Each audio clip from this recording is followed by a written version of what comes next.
Αντωνία Καραγεννίδου. Λήψη πρώτη και τελευταία. Χειροκροτήματα δεν έχει. Θα έχει τώρα, μόλις ανακοινώσουμε το... Θα μπορούσε να ξεκινήσει και έτσι όμως. Ναι. Ναι. Λοιπόν, Χειροκρότημα. Γιατί έχουμε κοντά μας την Αντωνία Καραγεννίδου. Ξανά. Ευχαριστούμε πάρα πολύ. Καλώς ήρθες. Πάμε άλλη μία, Αντωνία το μου. σφύριγμα δεν έπιασε. Εντάξει. Που είσαι μαζί μας. Εγώ ευχαριστώ. Πάρα πολύ. Να πούμε ότι η Αντωνία είναι η τρίτη μόλις γυναίκα σε τόσες εκπομπές που έχουμε κάνει. Γιατί συμβαίνει αυτό? Ντροπή Χάρη? και έσχος. Ντροπή και έσχος. Που έχουμε φέρει μόνο 3 γυναίκες και δίνουμε όμως υπόσχεση, αυτό είναι δέσμευση εδώ, ότι θα το διορθώσουμε και από εδώ και πέρα τα επεισόδια μας θα έχουν άφθονες γυναίκες. Σωστό, συμφωνώ. Ναι. Μην γελάς εσύ. Προσυπογράφω. Και να πούμε επίσης ότι είναι η πρώτη γυναίκα εκτός ορχήστρας που ασχολείται με τη μουσική και φέρνουμε στην εκπομπή μας. Χειροκρότημα εδώ θα δώσουμε ή όχι? Ναι, δώστε. Άντε. Πιο θερμό, Λοιπόν. Χάρη, πιο θερμό. Λοιπόν, και η πρώτη ερώτηση που θέλω να σου κάνω, μιας τώρα και είπα ότι είσαι η πρώτη γυναίκα που ασχολείται με τη μουσική, είναι εσύ ποιον όρο δέχεσαι για τον εαυτό σου? Δηλαδή, αν θα διάλεγες ένα χαρακτηρισμό, θα ήταν μουσικός, τραγουδίστρια, ερμηνεύτρια, καλλιτέχνης, κάτι άλλο? Γύρω από αυτή τη φύση μου, την Ναι, καλλιτεχνική. ναι. Σωστό. Να αφήσουμε την άλλη την εκπαιδευτική δηλαδή. Αυτά, περίμενε, μην Θα τα τα δίνεις πούμε όλα και στο αυτά. λαό. Ναι, ναι. Κατευθείαν. Έχω πιο πολλά μετά. να πω. Θα Δεν τα προλαβαίνω. δώσουμε και αυτά στο λαό. Εντάξει, λοιπόν. Εμένα θα μου άρεσε να με χαρακτηρίζουν ως έναν άνθρωπο που εκφράζει τα συναισθήματά του με τέτοιον τρόπο που να αγγίζει τις καρδιές των ακροατών. Με μία λέξη τώρα. Εντάξει, τώρα, άνθρωπε περίμενε που λίγο. εκφράζει τα συναισθήματά σου. Τώρα σε είπα 4 λέξεις, ας πούμε, και με είπες μια ολόκληρη πρόταση. Ερμηνεύτρια. Βγαίνει Και το- αυτό είναι άλλο βγαίνει το ένα δασκαλίκι επεισόδιο τώρα. που ο Γιάννης Μιχαηλίδης θα μιλάει Α, στα συγγνώμη. βόρειο-ελλαδίτικα. Ναι. Γιατί Λοιπόν, τι ναι. είπες? Γιατί, κάτσε. Είπες το με. Ναι, εντάξει, Ναι, δεν με το κάνω έκανε επίτηδες για να να ξέρεις. νιώθω σαν το σπίτι μου. Ναι, αυτό τον πιάνει μερικές φορές και μιλάει βορειοελλαδίτικα με, λε, σε, τε.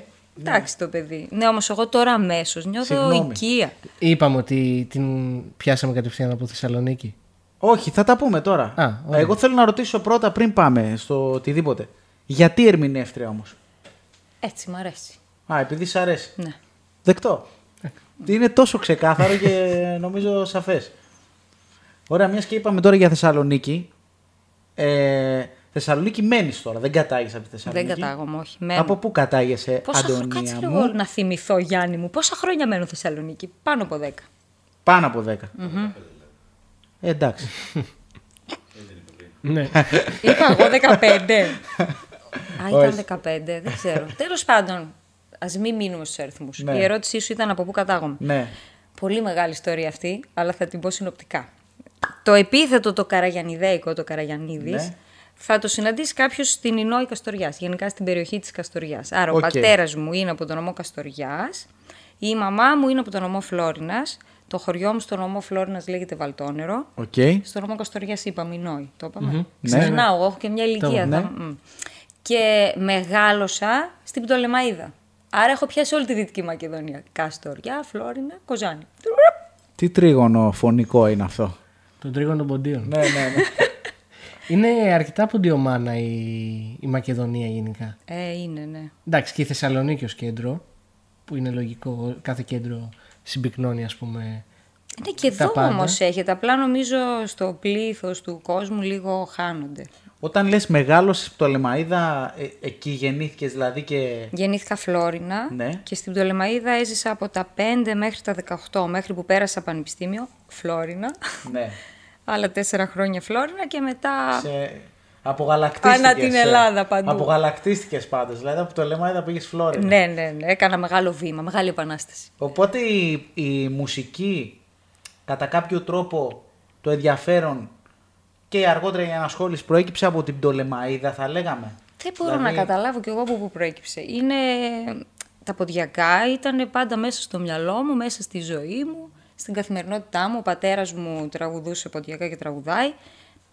Λύρα δεν έπαιζε τόσο πολύ, αλλά επειδή είχε μαγαζιά που παίζανε ποντιακά, είτε σε κοινωνικές εκδηλώσεις είτε σε βραδιές, φιλοξενούσε συνεχώς πόντιους καλλιτέχνες, είχαμε τα μοχαπέτια στην καθημερινότητά μας, οπότε εγώ από μωρό αυτά άκουγα. Από διηγήσεις άλλων, έχω μάθει ότι όταν ήμουν πολύ μικρή και έβαζε η μαμά τραγουδάκια παιδικά, ο Μπαρμπαμπρίλιος είχε ένα Γάλλο, τα έβγαζε ο μπαμπάς και έβαζε, θα το βρεις. Χρήσανθο. Μπράβο. Το βρήκα εγώ. 50 ευρώ μετά. Νόμιζα, ναι, πριν πούμε για Χρήσανθο, νόμιζα τα έλεγε στα ποντιακά, τα Μπαρμπαμπρίλια. Θα είχε ενδιαφέρον. Ναι, θα είχε, εννοείται ότι θα είχε. Έναν κούρκον. Και ασχολήθηκες εμπειρικά με τη μουσική, σωστά? Ναι. Δηλαδή δεν σπούδασες Όχι. κάτι φωνητική για παράδειγμα ή κάτι που να έχει σχέση με τη φωνή, μιας και τραγουδάς? Όχι, τίποτα ποτέ. Τίποτα. Ναι. Εμπειρική Αυτό και... Θα ήθελες να το κάνεις κάποια στιγμή ή...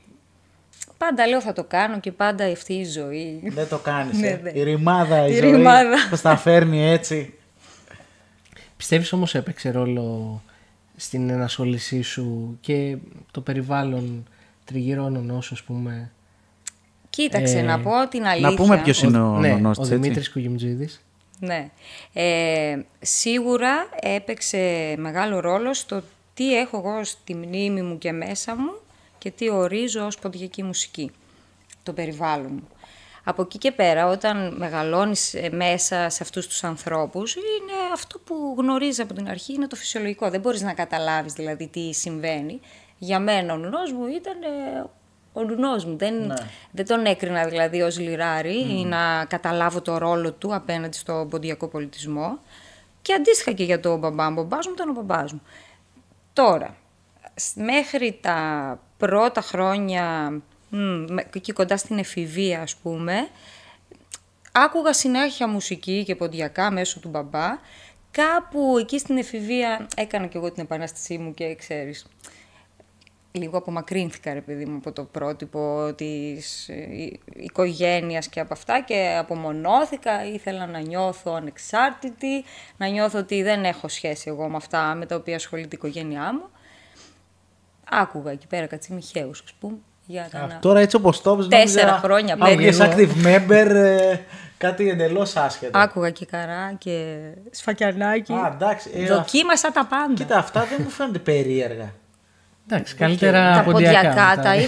Τα είχα τίποτα, τα είχα ξεχάσει, τα είχα αφήσει πίσω στο παρελθόν. Ναι. Και μετά περνάω φοιτήτρια στη Φλόρινα και εκεί δεν ξέρω τι συνέβη ρε παιδιά. Κανένας δεν με πίεσε να ασχοληθώ με τα ποντιακά, απλά κάποια στιγμή είπα, εσύ θα κάνω ένα σύλλογο ποντίων φοιτητών. Δεν έχει εδώ πέρα στη Φλόρινα. Και ένιωσα την ανάγκη, ας πούμε, να ασχοληθώ και πάλι με αυτό που ήταν πολύ οικείο για μένα. Μετά μεγαλώνοντας κατάλαβα ότι ήταν ταυτότητά μου, αυτό που είμαι. Ναι. Όσο και να προσπαθούσα να αποφύγω τον πυρήνα μου αυτόν, αυτό που βίωσα μικρή, σαν δίνει πάλι η ζωή, σε έφερνε και κατέληγα πάλι εκεί. Ό,τι και να γινόταν. Ωραία, θα έρθουμε και στο σύλλογο. Το έχουμε... Τα έχεις προγραμματίσει? Ναι, υπάρχει πρόγραμμα εδώ και πλάνο. Και κάνουμε και πολύ σοβαρό σκάουτινγκ, να ξέρεις, όποιον έρχεται. Ναι, γιατί το λέω, δεν μας πιστεύουν ότι είμαστε του FBI, αλλά είμαστε. Του FBI των ποντίων. Εγώ θέλω να πιαστώ λίγο από το τελευταίο που είπες, ότι αυτό το διάστημα που ξέφυγες λίγο από τα ποντιακά, ότι ήταν λίγο και η επανάστασή σου να ξεφύγεις από την οικογένεια ενδεχομένως, ναι, αυτό που περνάνε όλα τα παιδιά στην εφηβεία. Ναι. Η ενασχόληση τώρα όμως με την παράδοση, η δικιά σου, έτσι όπως το βιώνεις εσύ, πιστεύεις έχει χαρακτηριστικά διατήρησης, ότι πρέπει κάτι να διατηρήσουμε, έχει τέτοιο σκοπό, έχει τέτοια ευθύνη, ή ασχολείσαι αποκλειστικά επειδή θες και επειδή βιώνεις κάτι στα ποντιακά που... Περνάω από όλες τις φάσεις. Δηλαδή ξεκίνησε αυτό το πράγμα και το έκανα, άρχισα να τραγουδάω γιατί μου γεννούσαν αναμνήσεις, ένιωθα αυτό το συναίσθημα της νοσταλγίας που για μένα είναι το α και το ω στη ζωή μου. Είναι η κινητήριος δύναμη, ας πούμε. Και αναγκαστικά είχα μπει μέσα σε αυτό το χώρο. Το πράγμα πήγε και λίγο από μόνο του. Η αλήθεια είναι ότι δεν ξεκίνησα να τραγουδάω επειδή είπα «Α, τώρα θα γίνω τραγουδίστρια και θα τραγουδάω ποντιακά». Όχι, καμία σχέση. Πήγε από μόνο του. Συνέβη απλά. Ξεκίνησα λοιπόν γιατί το ένιωθα πάρα πολύ όμορφα όταν τραγουδούσα. Σκέψου ότι μου λέγανε «Έλα να τραγουδήσεις», ξέρω εγώ, στο πανηγύρι μας. Έλεγα «Ναι, θα έρθω». Μετά μου λέγανε «Πόσα λεφτά θέλεις?» Και λέω «Δεν θέλω να πάρω λεφτά». Και σκεφτόμουν και έλεγα θα με πληρώσουν για να τραγουδήσω, είναι δυνατόν? Δηλαδή το ευχαριστιόμουν τόσο πολύ που ένιωθα την ανάγκη εγώ να τους πληρώσω για να πάω να τραγουδήσω. Δεν το είχα δει δηλαδή καθόλου επαγγελματικά. Μετά στην πορεία, όχι ότι τώρα πια το βλέπω καθαρά επαγγελματικά, καμία σχέση. Μετά στην πορεία αντιλαμβάνεσαι, επειδή ανοίγει και λίγο το μυαλό, ότι κουβαλάς μια πολύ σημαντική ευθύνη στις πλάτες σου. Γιατί καλός ή κακός, τα δικά μου τα ακούσματα από την οικογένειά μου ήταν στο χώρο της παραδοσιακής ποντιακής μουσικής, οπότε αυτά μπορούσα να αποδώσω. Δεν είχα μάθει κάτι άλλο εγώ και δεν ήξερα μουσική και δεν είχα μελετήσει ποτέ για να γίνω τραγουδίστρια, άρα τραγουδούσα παραδοσιακά ποντιακά και κάποια στιγμή κατάλαβα ότι έχω και μια πολύ μεγάλη ευθύνη απέναντι, στο να φανώ δηλαδή συνεπής απέναντι στην παράδοση. Λοιπόν, την επόμενη ερώτηση πρέπει να τη δω. Συγγνώμη όμως, κάτσε, θέλω να συμπληρώσω. Άρα τραγουδάς επειδή πρέπει ή επειδή θέλεις? Τραγουδάω γιατί είναι πραγματικά ανάγκη. Είναι προβοκατόρικες, μόνο προβοκατόρικες ερωτήσεις θα κάνουμε. Είναι ανάγκη να το κάνω, δηλαδή και να μην με πάρουν να τραγουδήσω σε κάποιο χορό, σε κάποιο μουχαπέδι, θα τραγουδάω μόνη μου στο σπίτι. Δεν υπάρχει περίπτωση να μην τραγουδάω. Τραγουδάω γιατί το θέλω. Όχι, ποτέ δεν έχω τραγουδήσει επειδή πρέπει. Ίσα-ίσα, όταν ξέρω ότι πρέπει να πάω κάπου να τραγουδήσω σε ένα πολύ συγκεκριμένο πλαίσιο που εμένα δεν θα μου αρέσει, δεν πηγαίνω. Αρνούμαι. Με κάλυψες. Άρα μπορώ να τη διαβάσω την επόμενη ερώτηση? Βεβαίως. Γιατί... Δεν τα άμαθες απ' έξω? Όχι. Αυτή την ερώτηση, επειδή είναι επίσης προβοκατόρικη, πρέπει να τη διαβάσω. Λοιπόν, έχεις δηλώσει... Πότε και πού? Έχεις δηλώσει τις πηγές. Νοσταλγός της χαμένης αθωότητας και αυθεντικότητας που χαρακτηρίζει τις κοινωνίες του χθες. Το έχεις πει? Το είπα. Λοιπόν, πιστεύεις πρέπει να κοιτάμε περισσότερο πίσω ή μπροστά? Πάρα πολύ ωραία ερώτηση. Πιστεύω ότι Ευχαριστούμε. πρέπει πρώτα να ρίξουμε μια καθαρή ματιά στο πίσω για να μπορέσουμε να κοιτάξουμε τον μπροστά με θάρρος. Γιατί άμα δεν ξέρεις το τι έχεις πίσω, τότε το μπροστά είναι αβέβαιο. Δεν ξέρω όμως κάλυψα. Επίσης, ναι, τώρα κάλυψε εμένα. Πριν το Χάρη, τώρα εμένα. Είμαστε όλοι ικανοποιημένοι δηλαδή Μια σε χαρά. αυτό το Τέλος podcast. εκπομπής. Ωραία. Να πούμε ότι εκτός από τραγουδίστρια, μουσικός, ερμηνεύτρια. Ναι. Θέλω να τα λες Μουσικός σωστά. όχι ρε παιδιά, μουσικός δεν είμαι. Δεν ξέρω γρήγορα από Εντάξει, μουσική. όπως θες να...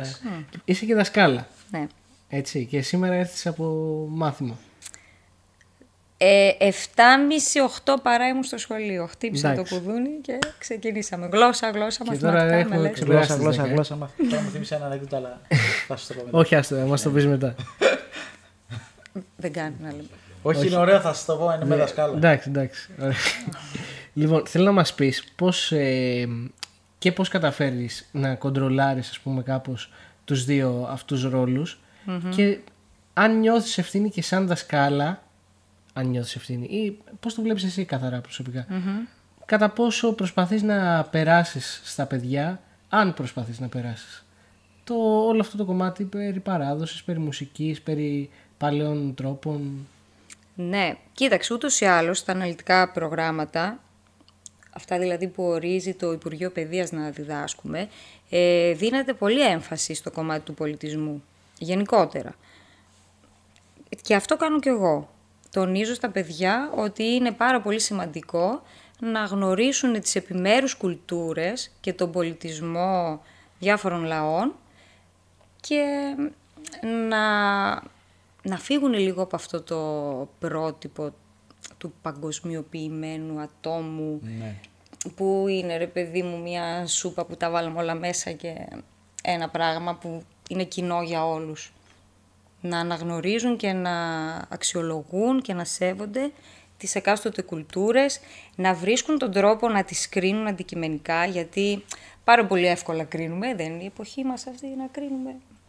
Ναι, θα βρεις λοιπόν ένα λαό, θα δεις την κουλτούρα του και θα κρίνεις και θα πεις ότι καλά, τι είναι τώρα αυτά που κάνουν αυτοί.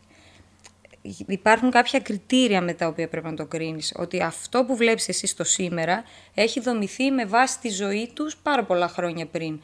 Και για να μπορείς αυτός ο λαός να το κουβαλήσει μέχρι το τώρα, σημαίνει ότι έχει κάποια αξία αυτό το πράγμα. Και η αναζήτηση αυτής της αξίας είναι το μαγικό ταξίδι. Σε εμάς, ας πούμε, στη μουσική, κάθε στίχος κουβαλάει μια τεράστια ιστορία από πίσω. Είναι η φωτογραφία ενός πολιτισμού. Θα μπει όμως κάποιος στη διαδικασία μέσα σε αυτό το στίχο να ακολουθήσει αυτό το μονοπάτι του πολιτισμού και να αναζητήσει ή τη δική του ταυτότητα ή τα χαρακτηριστικά του πολιτισμού. Ωραία, μιας και μιλάμε για ταυτότητα, θα μπορούσαμε να πούμε ότι πολλές φορές από το γηγενή πληθυσμό, από ανθρώπους που δεν είναι πόντιοι, οι άνθρωποι μάλλον που δεν είναι πόντιοι, αντιμετωπίζουν τους πόντιους ή βλέπουν στους πόντιους μια μυρολατρεία πολλές φορές. Εσύ ως εκπαιδευτικός, τι θα ήταν αυτό ή με ποιο τρόπο θα προσπαθούσες να καλλιεργήσεις μια σωστή αντιμετώπιση απέναντι στους πόντιους? Κοίταξε, αυτό που περιγράφεις το έβλεπα παλιότερα. Ας πούμε για παράδειγμα, όταν ήμουν δασκάλα σε πειραματικό σχολείο, έκανα για πολλά χρόνια όμιλο ποντιακού πολιτισμού. Ο όμιλος, για αυτούς που δεν ξέρουν, είναι απογευματινά μαθήματα, 2 ώρα, εβδομαδιαία, στα οποία ο εκπαιδευτικός δεν έχει βιβλίο και μπούσουλα, δομεί από μόνος του το περιεχόμενο που θέλει να διδάξει, επιλέγει το θέμα, τις δραστηριότητες και καλεί μαθητές να αφιερώσουν 1-2 ώρα από τα απογεύματά τους για να επιστρέψουν πάλι πίσω στο σχολείο και να διδαχθούν το συγκεκριμένο περιεχόμενο. Το πειραματικό, το σχολείο στο οποίο ήμουν δασκάλα, ήταν στο κέντρο της Θεσσαλονίκης. Εκεί υπήρχαν πόντιοι που κατοικούσαν στο κέντρο, αλλά δεν ήταν τόσοι πολλοί. Οι περισσότεροι ήταν μη πόντιοι. Ναι. Γιατί, εντάξει, όσοι ξέρετε από Θεσσαλονίκη, πιο πολλοί είναι δυτικά, Πολύχνη, προς τα εκεί. Παρόλα αυτά όμως, ήρθαν παιδιά να παρακολουθήσουν το μάθημα του ομίλου και να διδαχθούν γύρω από τον πολιτισμό των ποντίων. Σκέψου λοιπόν τότε ότι αυτά τα παιδιά που δεν ήταν ποντιάκια, στο πρώτο μάθημα τους ρώτησα ποια είναι η πρώτη λέξη που σου έρχεται στο μυαλό όταν ακούς ότι κάποιος είναι πόντιος. Και αυτό που μου απάντησαν, ξέρετε τι ήταν? Εσένα τι σου έρχεται στο μυαλό? Γενοκτονία. Γενοκτονία. Εσένα τι σου έρχεται, Χάρη? Ρωσοπόντι. Εσένα? Γενοκτονία θα έλεγα και εγώ, είναι η αλήθεια. Τα παιδιά μου απάντησαν ανέκδοτα. Α, ναι, σωστό. Ναι. Αυτό είχαν λοιπόν στο μυαλό τους. Ουσιαστικά από εκεί πιάστηκα και ξεκινήσαμε, γιατί ναι, αυτό ήταν, αυτή την εικόνα είχαν τα παιδιά. Αυτό κάτι σημαίνει όμως. Γιατί αντικατοπτρίζει ουσιαστικά και την εικόνα που έχουν οι γονείς τους. Άρα σε ευρύτερο πλαίσιο και την εικόνα της κοινωνίας. Και τώρα μιλάμε για Θεσσαλονίκη που έχει μεγάλο ποσοστό ποντίων η περιοχή εκείνη, έτσι. Σωστό. Και να πούμε τώρα, γιατί ο κόσμος δεν το γνωρίζει προφανώς, ότι η Αντωνία είναι δασκάλα σε δημοτικό. Σε δημοτικό σχολείο, ναι. Εντάξει, και εγώ είχα στο μυαλό μου ότι θα απαντούσαν γενοκτονία. Ίσως κάποιος μεγαλύτερος να έδινε και αυτή την απάντηση. Ναι. Αλλά στα παιδιά που απαντάνε. Μεγάλα παιδιά είχα. Είχα παιδιά της 6ης δημοτικού, ναι, okay, στον όμιλο. Δηλαδή το γνώριζαν το θέμα, ναι, της γενοκτονίας πολλά. Αλλά το πρώτο πράγμα που τους ήρθε στο μυαλό, η πρώτη λέξη ήταν ανέκδοτα. Ήταν ανέκδοτα. Ναι. Αν ήσουν πρόεδρος, ας πούμε, μιας ποντιακής ομοσπονδίας. Ναι. Και ως παιδαγωγός. Μίας από τις πολλές που έχουμε. Θα κάνουμε μια δικιά μας, καινούργια. Τι θα προσπαθούσες να αλλάξεις, αν ήθελες κάτι να αλλάξεις, γιατί μπορεί να μην ήθελες να αλλάξεις τίποτα, στον τρόπο που μπορεί να προσθέτεις κάτι παιδαγωγικό, ας πούμε, ώστε να μάθει και ο κόσμος. Ναι, καλά αυτό το... Στους συλλόγους. Ναι. Θα είχε πολύ μεγάλο ενδιαφέρον να υπήρχαν παιδαγωγοί στους συλλόγους που αυτοί να αναλάμβαναν ουσιαστικά να γνωρίσουν τον πολιτισμό των ποντίων στα νέα παιδιά, στα μικρά παιδιά. Εντάξει, εγώ θεωρώ ότι οι σύλλογοι, ναι, κάνουν όλοι τον αγώνα τους όσο μπορεί ο καθένας, με βάση τα δεδομένα που έχει και τα χαρακτηριστικά της περιοχής του, και αυτό παίζει ρόλο μεγάλο. Θα μου άρεσε περισσότερο να επενδύσουμε στη γνώση, εμένα. Ναι. Γιατί θεωρώ ότι πρώτα πρέπει να ξέρεις και μετά να επιλέξεις τι θέλεις να κάνεις. Δηλαδή, θέλεις να λέγεσαι πόντιος, να ξέρεις τι σημαίνει αυτό το πράγμα που θέλεις να λέγεσαι. Η γνώση να μην είναι μονόπλευρα μόνο στο να μάθω τα βήματα σε χορούς, να μάθω κάποια τραγούδια. Να είναι πολύπλευρη. Ας πούμε, θα επιστρέψω πάλι στα μαθήματα των ομίλων. Μέσα σε μια σχολική χρονιά ασχοληθήκαμε με τα παιδιά, με τη γεωγραφία του πόντου, την ιστορία, κάναμε και ποντιακή κουζίνα που τους άρεσε πολύ, κάναμε τραγούδια, θέατρο, γράψανε παραμύθι στα ποντιακά, με τη βοήθειά μου προφανώς, αλλά ασχολήθηκαν, το δραματοποίησαν το παραμύθι τους και τα λόγια τους τα είπαν στα ποντιακά. Θέλει λίγο πιο πολύπλευρη αντιμετώπιση, ναι, το θέμα. Ωραία, μας το είπες τώρα και λίγο πριν για το Σύλλογο Ποντίων Φοιτητών Φλόρινας, ότι στην ουσία η προσπάθεια όλη αυτή, η σύσταση του συλλόγου, η ίδρυση του συλλόγου, ξεκίνησε από σένα. Και τώρα εγώ είμαι περίεργος και θέλω να ρωτήσω τι εννοείς ίδρυσες ένα σύλλογο, δηλαδή πώς τον ίδρυσες, τι έκανες. Λοιπόν, να προσθέσω και κάτι άλλο. Ναι, είπες ότι από σήμερα ιδρύεται ο σύλλογος, τελώς. Άμα σου πω κάπως έτσι. Και να προσθέσω και τι κάνει ένας σύλλογος ποντίων φοιτητών. Ποια είναι η δράση του ή σήμερα. Τι ασχολείται, τι κάνει. Τι κάνει τέλος πάντων. Τι κάνει, όντως τι θα έπρεπε να κάνει. Ναι, πήγαινε το μας και ένα ρε φίλε, ένα.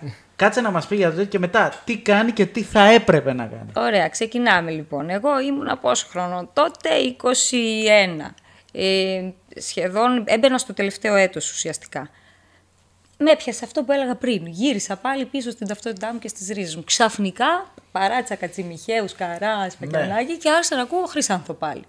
Χωρίς όμως κανένας να μου πει, ούτε κανένας στην παρέα μου να είναι πόντιος. Καμία σχέση.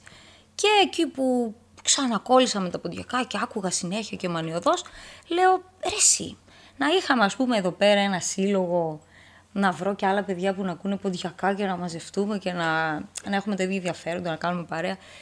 Το ψάξα, δεν είχε ποντιακό σύλλογο Φλόρινα. Ωραία, λέω, ας ιδρύσουμε έναν. Έψαξα να βρω πόντιους, δεν βρήκα και πάρα πολλούς συμφοιτητές μου που να είναι πόντιοι και να ασχολούνται με τα ποντιακά και να τους ενδιαφέρει. Βρήκα όμως πάρα πολλούς άλλους φίλους μου, συμφοιτητές, οι οποίοι ήταν διατεθειμένοι να με βοηθήσουν, να υπογράψουν και να κάνουμε το σύλλογο. Γιατί όπως ξέρετε χρειάζεται ένα καταστατικό, είναι μια συγκεκριμένη διαδικασία που ακολουθείται για να ιδρυθεί ένας σύλλογος. Ναι, βοήθησε πάρα πολύ η Εύξηνος Λέσχη Φλόρινας που με έφερε σε επαφή με το δικό της δικηγόρο και ουσιαστικά με καθοδήγησε όπως πρέπει για να ιδρυθεί ο σύλλογος. Ό,τι χρειαζόταν να γίνει το έκανα εγώ, γιατί οι φίλοι μου υπέγραψαν, αλλά δεν είχαν και πολύ όρεξη να τρέξουν με όλα τα υπόλοιπα. Οργάνωσα και ένα χορό με το που ιδρύθηκε ο σύλλογος και μετά άρχισε να έρχεται κόσμος. Μετά το χορό δηλαδή, ναι, ήταν σαν τυράκι αυτό, άρχισαν να έρχονται και φοιτητές που τους άρεσε όλο αυτό. Γίνανε πάλι παρεούλα, ομαδούλα, όπως συμβαίνει με τους περισσότερους συλλόγους. Ωραία, τώρα να πούμε ότι έχεις έρθει εδώ στην Αθήνα για να τραγουδήσεις το Σύλλογο Ποντίων Φοιτητών Νομού Αττικής, τους φίλους μας εδώ.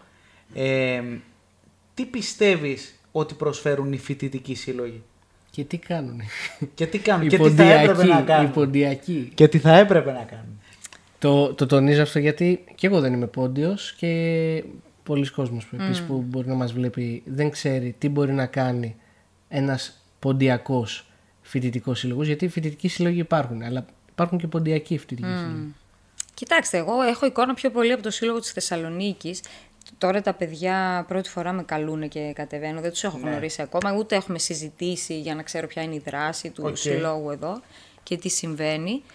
από τις διαφημίσεις που ανέβασαν, από τον τρόπο που ήρθαν σε επικοινωνία μαζί μου, κατάλαβα ότι είναι παιδιά που το τρέχουν το θέμα και έχουν πολύ ενδιαφέρον γι' αυτό. Τώρα στη Θεσσαλονίκη βλέπω ένα πολύ ενεργό σύλλογο στους φοιτητές και ασχολούνται τα παιδιά με πάρα πολλά θέματα που έχουν ενδιαφέρον, και την εκμάθηση της γλώσσας, εντάξει, τα κλασικά τους χορούς, θεατρικές ομάδες. Επίσης με έχουν βοηθήσει σε μια εκδήλωση που οργάνωσα στο σχολείο μου. Ναι. Ήρθανε, χορέψανε, κάνουν διάφορα προγράμματα στα οποία παρουσιάζουν τα κομμάτια της ποντιακής φορεσιάς. Θα μπορούσε να πει βέβαια κάποιος ότι ο Σύλλογος Ποντίων Φοιτητών Θεσσαλονίκης είναι μια εξαίρεση σε αυτό που τώρα περιγράφεις, γιατί εκτός όλων των άλλων αποτελείται και από ένα πολύ μεγάλο πυρήνα. Ενώ οι περισσότεροι σύλλογοι, ειδικά φοιτητικοί, αποτελούνται από ένα μικρό σώμα.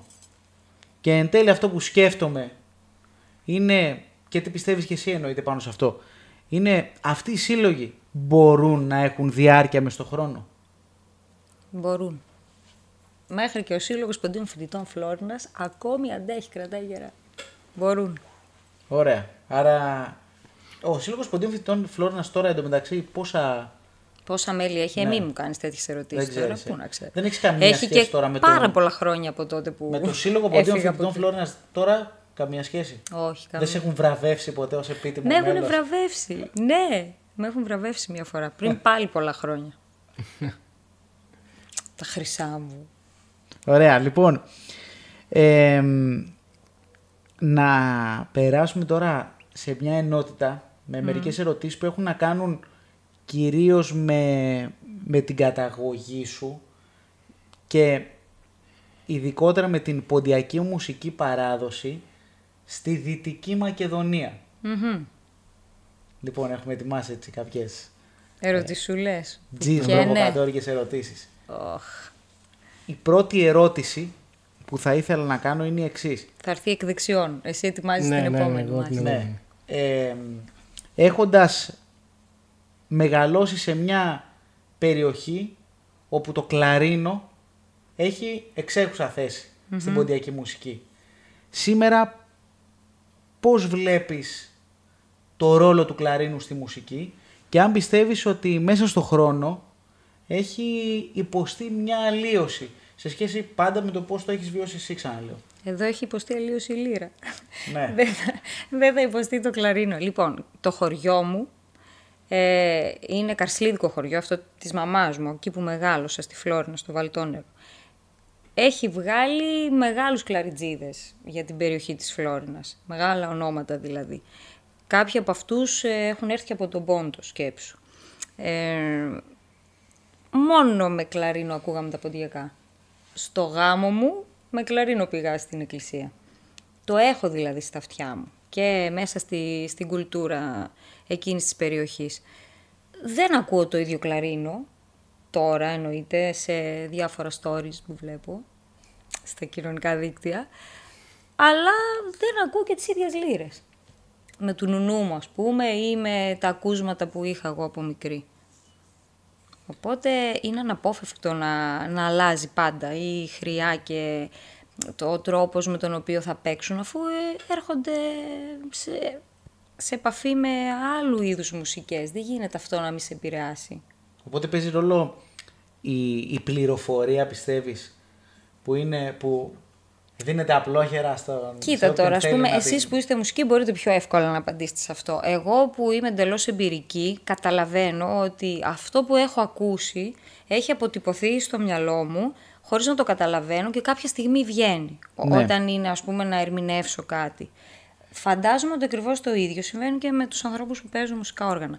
Όταν λοιπόν έχεις τόση επιρροή από τη δυτική μουσική ή την ανατολίτικη ή οτιδήποτε, ξέρω εγώ, ανατινικουμένη, δεν γίνεται αυτό να μη σου βγει όταν εσύ θα παίξεις. Εκτός και αν επιλέγεις αυστηρά να ακούς πολύ συγκεκριμένα πράγματα και να μην εντός εισαγωγικών βρωμίζεις τα αυτή σου. Ναι. Επαφές με τους ντόπιους και τη μουσική υπάρχουν, δηλαδή η Δυτική Μακεδονία φημίζεται για την παράδοση με τα χάλκινα. Ναι. Και με όλο αυτό τον εξωστρεφή ήχο. Δεν το έχουμε δει, ας πούμε, αυτό στα ποντιακά. Όχι. Με τα χάλκινα. Και εγώ, ρε παιδιά, φανταστείτε το διπλανό χωριό από το δικό μου, τώρα στο 1,5 χιλιόμετρο, είναι χωριό ντόπιων. Δεν έχω πάει ποτέ να ακούσω ντόπια. Δυστυχώς, ντρέπομαι που το λέω. Σ' αρέσουν? Άκουγες? Τα ακούω, αλλά δεν μιλάνε μέσα μου, ας πούμε, να πω ότι να κάτσουμε σε όλο το πανηγύρι, να χορέψουμε, να ακούσουμε, να πιούμε. Τα ακούω όμως, δεν έχω πρόβλημα. Έχουν ένα ενδιαφέρον, αλλά μέχρι ένα όριο. Να σε ρωτήσω κάτι ως αριδεώτης τώρα, έτσι. Αχα. Γιατί και εμείς στην Αριδαία τα μισά χωριά της Αλμοπίας είναι ντόπιοι. Και παραπάνω ίσως από τα μισά.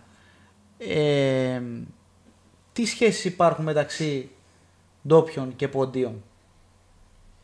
Τώρα θα κρίνω με βάση τα δικά μου παιδικά χρόνια, Ναι. έτσι. Εμένα οι καλύτεροι μου φίλοι στο χωριό ήταν μισή ντόπια, μισή πόντια. Ναι. Σκέψου. Οπότε στη δικιά μας τη γενιά πλέον δεν υπήρχαν θέματα, ούτε κόντρες, ούτε έρηδες. Ήταν όλα πολύ φυσιολογικά και φιλιρινικά. Όμως, επειδή ως φοιτήτρια είχα ασχοληθεί στο να πάρω συνεντεύξεις και να καταγράψω τις απόψεις των παλαιών πρώτης γενιάς, εντάξει, εκείνοι πέρασαν δύσκολα. Ναι. Δηλαδή, έχω ακούσει πολύ δυσάρεστες ιστορίες που, ναι, μεγαλώνοντας και εκείνα, όπως σας είπα πριν, υπάρχουν συγκεκριμένα κριτήρια με βάση τα οποία, αν τα κρίνεις, τους δικαιολογείς τους ανθρώπους αυτούς, τους γηγενείς. Αλλά η αλήθεια είναι ότι ήταν αρκετά σκληροί ορισμένοι από αυτούς απέναντι στους ποντίους που ήρθαν. Ωραία, εγώ να σε πάω κάπου αλλού τώρα και να σε ρωτήσω αν θεωρείς ότι υπάρχει ισότητα αντρών γυναικών στη ποντιακή μουσική σκηνή. Ισότητα, δηλαδή Ναι. πώς το εννοείς? Τώρα άρχισαν τα όργανα. Ισότητα τη μισθολογικά. Όχι μισθολογικά. Πόση Εντάξει, ώρα κάνει πρόγραμμα Θα ένας, μπορούσε πόση και ώρα μισθολογικά. Θα μπορούσε έτσι. και μισθολογικά τώρα. Γιατί έτσι αυτό όπως το περνάει σε όλα τα επίπεδα. Αν και είναι δεν πιο νομίζω ότι συγκεκριμένος αυτό- και εγώ είμαι έτοιμη να σου απαντήσω. Στη μεταχείριση ίσως. Στη Στη συμπεριφορά, μεταχείριση, στο στην ότι επικοινωνία, στο οτιδήποτε. Επιτοπλίστων βλέπουμε ότι ο ποντιακός χώρος, ο μουσικός ποντιακός χώρος, είναι ανδροκρατούμενος. Ναι. Πώς το βιώνεις εσύ σαν ως γυναίκα αυτό? Καταρχάς να το εξηγήσουμε αυτό γιατί συμβαίνει. Έχετε σκεφτεί γιατί συμβαίνει? Όχι. Ναι, αλλά θέλουμε και τη δική σου απάντηση. Σιγά μην έχεις σκεφτεί. Όχι, ναι, εντάξει. Και μετά θα μου πεις και εγώ αυτό σκέφτηκα. όχι, όχι. Λοιπόν, ουσιαστικά όταν πρώτο άρχισαν οι άνθρωποι να τραγουδάνε σε πανηγύρια και να γίνεται αυτό που συμβαίνει σήμερα με τα ποντιακά, γιατί τα πρώτα χρόνια των ποντίων στην Ελλάδα η ποντιακή μουσική ήταν μέσα στα σπίτια και στα μουχαπέτια και στα καφενεία. Όταν αυτό άρχισε να ξεφεύγει και να γίνεται αυτό που ξέρουμε σήμερα, έγινε κυρίως από άντρες, γιατί οι γυναίκες είχαν και άλλη θέση τότε. Δεν ήταν όπως είναι σήμερα τα πράγματα. Και η ίδια η κοινωνία της ήθελε να έχουν ένα συγκεκριμένο ρόλο, ο οποίος να μην έβγαινε και πολύ έξω από το σπίτι και τη συγκεκριμένη γειτονιά, ας πούμε, σε συναναστροφές. Άρα, εκ των πραγμάτων, δεν θα μπορούσε μια γυναίκα να κάνει καριέρα στα ποντιακά και να είναι τραγουδίστρια. Βέβαια, σε άλλες Δεν το επέτρεπε μουσικές, και η κοινωνία. σε άλλες μουσικές παραδόσεις βλέπουμε ότι είναι πολύ καλύτερη η θέση της γυναίκας. Ναι, τώρα τι έχεις στο μυαλό, στα ρεμπέτικα? Όχι τα ρεμπέτικα. Καλά, στα ρεμπέτικα κατά κόρον.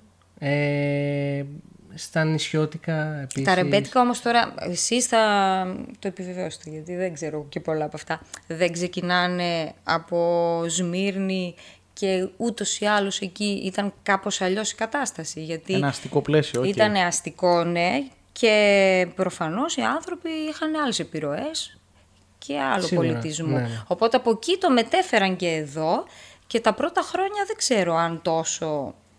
Όταν, ας πούμε, στον Πειραιά αναπτύχθηκε το ρεμπέτικο, αν είχε τόσες πολλές γυναικείες φωνές.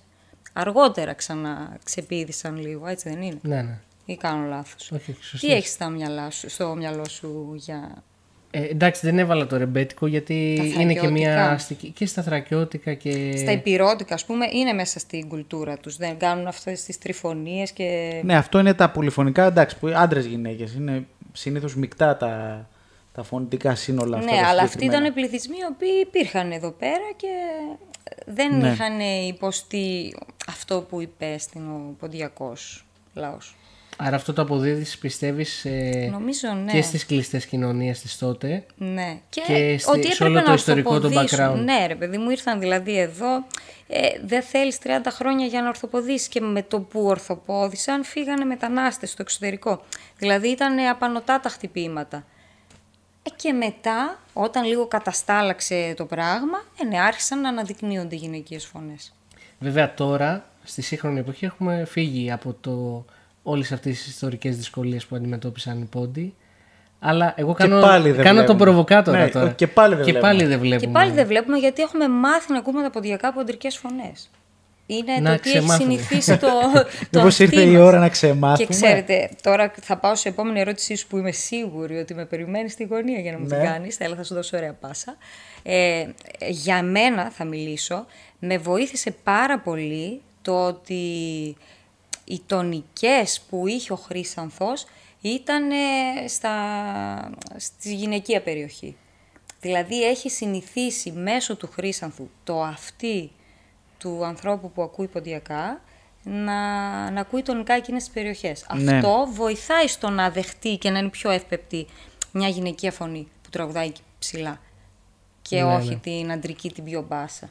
Ωραία, ωστόσο θα θέλαμε να μας απαντήσεις πρώτα. Μάλιστα. Δεν ξεχνάτε, παιδάκι. Από εδώ το πάω, από εκεί το πάω, να ξεχαστείς τίποτα. Τι χρειάζεται να γίνει για να εμπλακούν στο χώρο περισσότερες γυναίκες? Γιατί και πάλι βλέπουμε λίγες γυναίκες. Εντάξει. Και στο τραγούδι. Όλο και περισσότερες. Λύρα δεν το διανοούμε. Δηλαδή, ελάχιστες γυναίκες. Πραγματικά δεν μου έρχεται στο μυαλό, ας πούμε, 2-3 περιπτώσεις μόνο. Και να δω έστω και σαν εικόνα κάποια κοπέλα να παίζει λύρα σε μία δουλειά επαγγελματικά. Εγώ πιστεύω μέσα στην πενταετία θα είναι εντελώς διαφορετική εικόνα. Ναι. Σίγουρα. Δηλαδή θα ξεφυτρώσουν τόσες πολλές ξαφνικά που θα δεις άλλα πράγματα. Και δεν σου μιλάω τώρα για βάθος δεκαετίας, στην επόμενη πενταετία. Το θέμα είναι να τους ενδιαφέρει και να ασχοληθούν. Okay. Δεν είναι, δηλαδή δεν τίθεται θέμα ότι είναι εχθρικό το περιβάλλον από συναδέλφους. Αυτό ήθελα να σε ρωτήσω εγώ. Ή αν έχεις βιώσει εσύ στερεότυπα και Κοιτάξτε τώρα μέσα σε αυτό το χώρο, επειδή είστε κι εσείς και το ξέρετε, έχει τα διάφορά του, αλλά θεωρώ ότι αυτό δεν γίνεται επειδή είσαι γυναίκα. Δηλαδή το ίδιο που συνέβη σε μένα θα συνέβαινε και σε έναν άντρα, αντίστοιχα. Ναι, ωστόσο, εσύ έχει τύχει να βιώσεις, ας πούμε, κάποιο αποκλεισμό εντός εισαγωγικών ή κάποια ειδική μεταχείριση, με την κακή έννοια όμως? Δηλαδή με την υποτιμητική έννοια.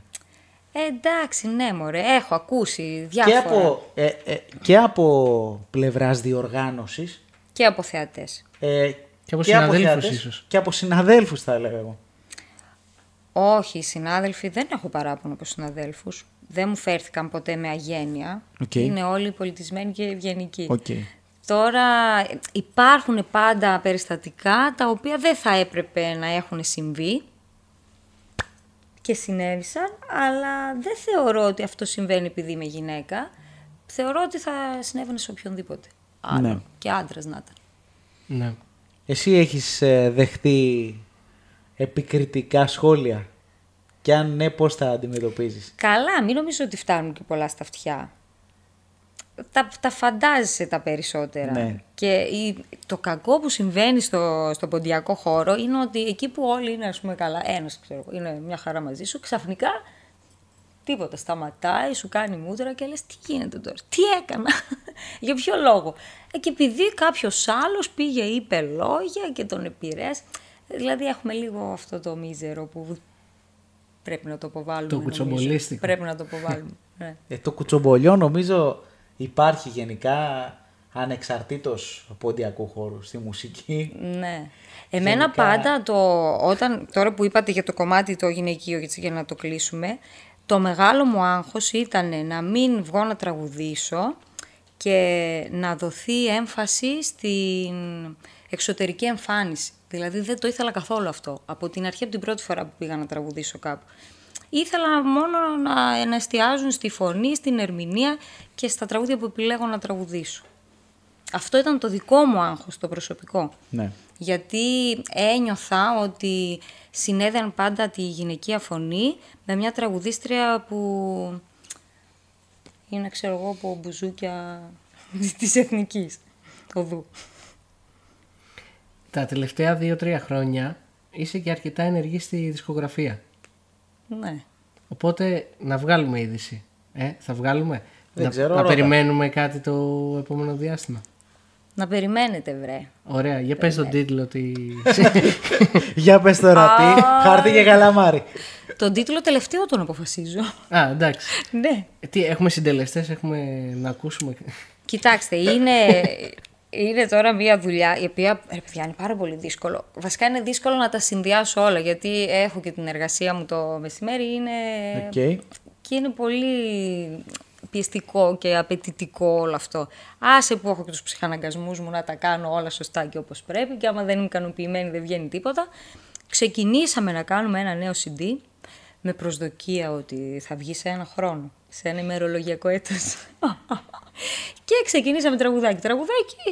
Τώρα είμαστε στα 5. Εμείς το βγάλουμε σε 3 μήνες εν τω μεταξύ. Σε 3 μήνες.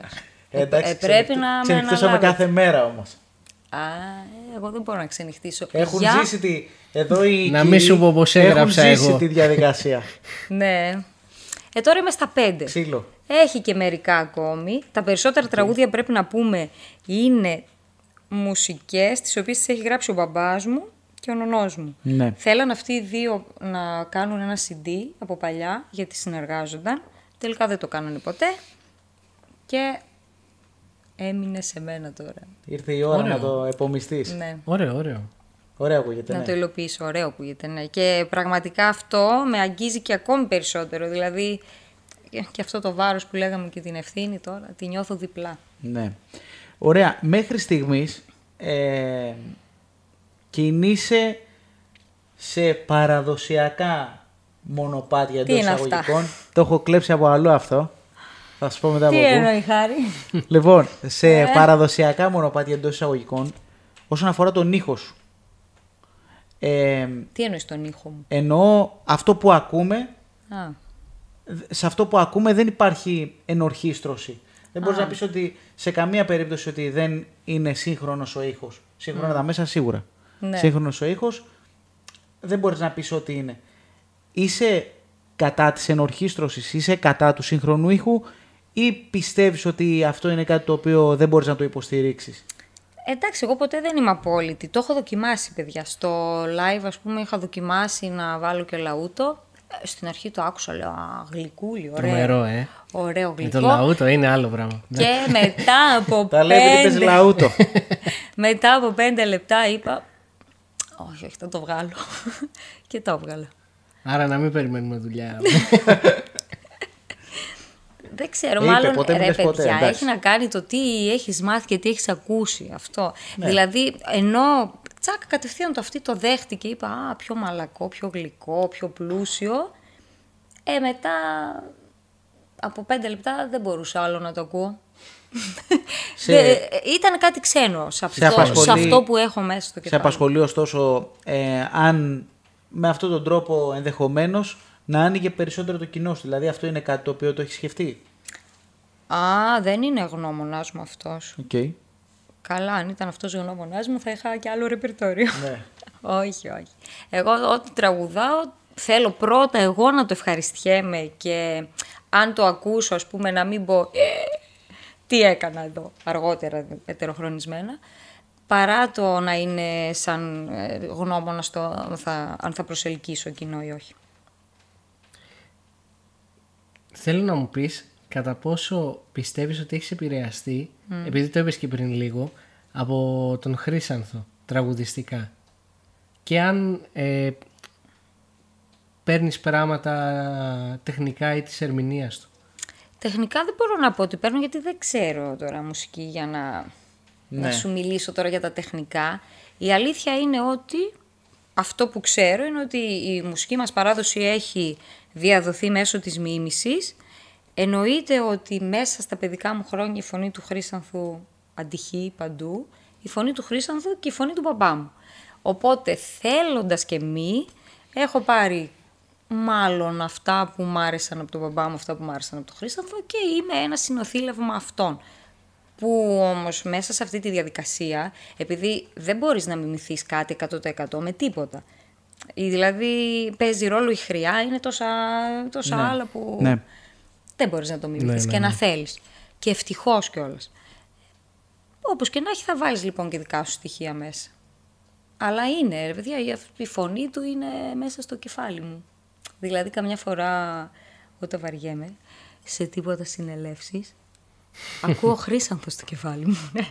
Λέω ποιο τραγούδι να ακούσω τώρα. Και το έχω όλο κανονικά, το ακούω.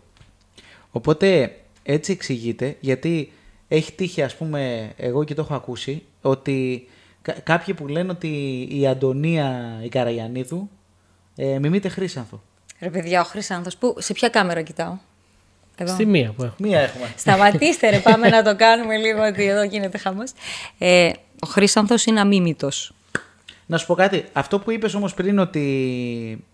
Εντάξει, αυτό που λες τώρα, αλλά αυτό που είπες πριν ότι άκουγα Χρήσανθο γιατί εκτός όλων των άλλων με βόλευε και στις δικές μου τονικότητες. Ναι, μπορούσα να συμμετέχω κι εγώ, να χαρώ και να τραγουδήσω. Εγώ δεν το είχα σκεφτεί. Και όντως εκείνη δηλαδή τη γενιά τη δική μας, ελάχιστες γυναίκες έτσι υπήρχαν ως σημείο αναφοράς για να ακούσεις. Για να ακούσεις, ναι. Κοιτάξτε, στα παιδικά χρόνια που ό,τι γράψει είναι τότε, δεν επιλέγεις εσύ τι θα ακούσεις. Ναι. Ακούς αυτό που ακούει η οικογένειά σου. Εμένα ο μπαμπάς μου άκουγε Χρήσανθο. Μόνο. Και άκουγα και τον μπαμπά μου να τραγουδάει αυτά που άκουγε από τον Χρήσανθο. Οπότε... ναι. Όχι, ο μπαμπάς μου είχε και επιρροές, επειδή στην Καστοριά έχουν επιρροές από την περιοχή της Ματσούκας. Ο μπαμπάς μου δεν ήταν τόσο προς το Κάρς, ας πούμε, που ήταν ο Χρήσανθος. Το έκανε λίγο πιο ματσουκέτο. Ναι. Θέλω να μου πεις, σε 20 χρόνια από τώρα, τι θα ήθελες να έχεις κάνει στη μουσική? Πόσο χρόνο θα είμαι? Το 2045. Τι θα ήθελα να είχα κάνει? Θα σε ξαναφωνάξουμε τότε. Τι θα ήθελες να έχεις πετύχει πάνω στη μουσική? Κοίτα τώρα, δεν έχω στόχους στη μουσική. Τέτοια είμαι. Αυτό που θέλω και έχει σχέση με τη μουσική είναι να μου χαρίζει ο Θεός τη φωνή μου, όπως και να είναι, δεν με πειράζει. Δηλαδή δεν με ενοχλεί άμα θα έχει φοβερές δυνατότητες ή όχι, και να μπορώ να τραγουδάω.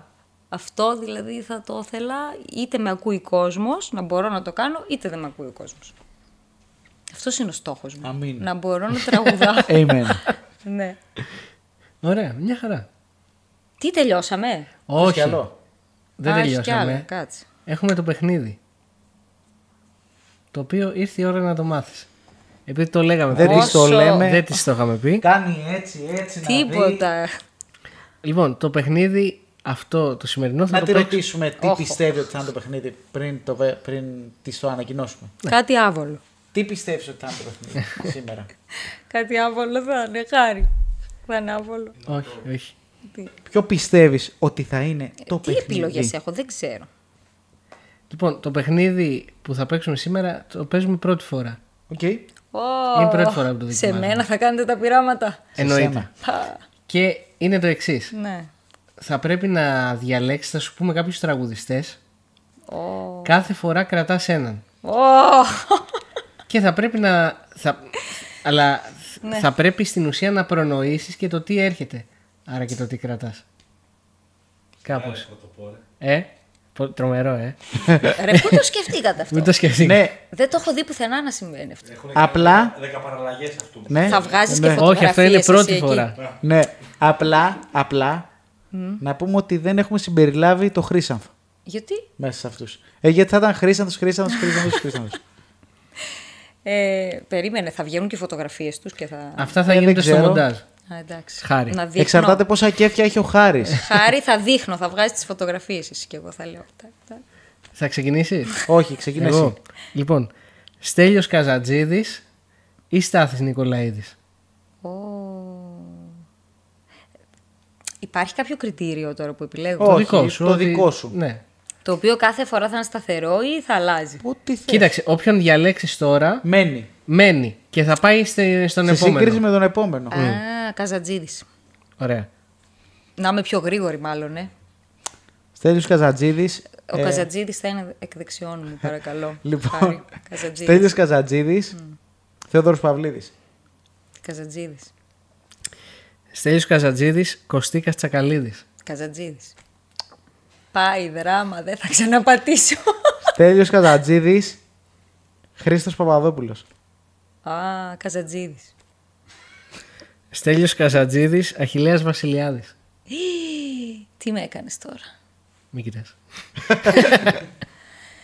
Αχιλλέας. Αχιλλέας Βασιλιάδης και Κώστας Θεοδοσιάδης. Γιατί τα βάλατε με αυτή τη σειρά, ρε. Τελευταίο είναι αυτό. Τελευταίο είναι αυτό. Ναι. Εντάξει, θα πω τον Αχιλλέα. Μπόνους, Αχιλλέας Βασιλιάδης ή Μιχάλης Καλιοτζίδης. Έχουμε διαφημίσει ή όχι. Αμάν τώρα. Κάτσε, ο ένας είναι τραγουδιστής, ο άλλος λιράρης. Τώρα γιατί το πήγατε έτσι. Θα το πάμε και σε λιράριδες τώρα. Γιατί δεν βάλετε χώρο για τους λιράριδες, ρε. Όχι, τραγουδάει κιόλας ο Μιχάλης. Θα βάλω... τώρα είναι πολύ πρόσφατη η απόλυτο Αχιλλέα. Δεν μπορώ. Και τους κερδίζει όλους. Αχιλλέας Βασιλιάδης. Αχιλλέας Βασιλιάδης ή Χρύσανθος. Τελευταίο. Χρύσανθος. Εντάξει. The winner. Έχουμε νικητή. Ωραία. Αυτά. Λιράριδες δεν θα πούμε. Όχι. Το παιχνίδι αυτό ήταν όλο. Στο επόμενο επεισόδιο, 2045. Αυτό ήταν όλο το παιχνίδι. Ναι. Θέλω κι άλλο. Θέλει κι άλλο. Φέρ το μπουζούκι. Φέρ το να πει το τι παράξενο, πώς το έλεγε. Τι παράξενη κοπέλα. Τι παράξενο. Όντως. Ναι, φέρ το. Κάτσε, γιατί μου κάνει νόημα και η παραγωγή. Σε ευχαριστούμε πάρα πολύ. Καταρχάς ήταν η Αντωνία Καραγιαννίδου. Εγώ ευχαριστώ. Ας σου κάνουμε και ένα δώρο. 1. 2. 2. Το ένα είναι το συντάκι μας. Καλό τάξιδο. Ευχαριστούμε πολύ. Το το έχουμε έχουμε ταξιδέψει βγάλει 3 χρόνια τώρα. Έχει ταξιδέψει. Και Να επιστρέψει τότε, γεμάτο προϊόντα. και μια εμφάνιση Εθνική Ελλάδος. Εθνική Ορχήστρα. Όχι, η καλύτερη μπλούζα. 19-19. Μέσα στην έκπληξη. Την έχουμε δείξει πριν από μία ώρα. Ευχαριστώ πάρα πολύ. Λοιπόν, τώρα πραγματικά τη μεγάλη. Δευτέρα. Μια χαρά είναι. Είναι oversized. Τα βάζουμε όλα oversized. Τη Δευτέρα που θα δώσω βαθμούς στα παιδάκια μου θα τη φοράω. Ορχήστρα 19-19. Ναι. Λοιπόν, αυτά ευχαριστούμε πολύ. που Ευχαριστούμε ήσουν εδώ. πολύ. Εγώ ευχαριστώ Αντωνία πάρα μου. πολύ. Το επόμενο επεισόδιο θα τα πούμε το 2045. Και εκεί θα αναλύσουμε το τι έχει πετύχει αυτά τα 20 χρόνια. Περίμενε λίγο. Εσύ τι πιστεύεις ότι θα έχω πετύχει. Όχι, δεν μπορώ να σου πω Γιατί on άρχισες camera. μετά όχι. Θα σου πω off camera. Κοίτα. Εσύ που είσαι πιο θαραλέος. Εγώ πιστεύεις? ελπίζω να έχεις βγάλει και ένα δίσκο με λαούτο. Με λαούτο. Και με χάλκινα. Και με κάλκινα. Ευχαριστώ πολύ, παιδιά. Ευχαριστώ. Εμείς για τη ευχαριστούμε. φιλοξενία. Και θα το πω εγώ. Πες το. Θέλω να κλείσει και το μάτι όμως. Όχι. Ναι. Όπως εσένα θα το πω. Τα κάνω Και εγώ. εμείς θα τα πούμε στο επόμενο podcast. Γεια. Podcast, ρε. Εντάξει αυτό. Πάμε ξανά.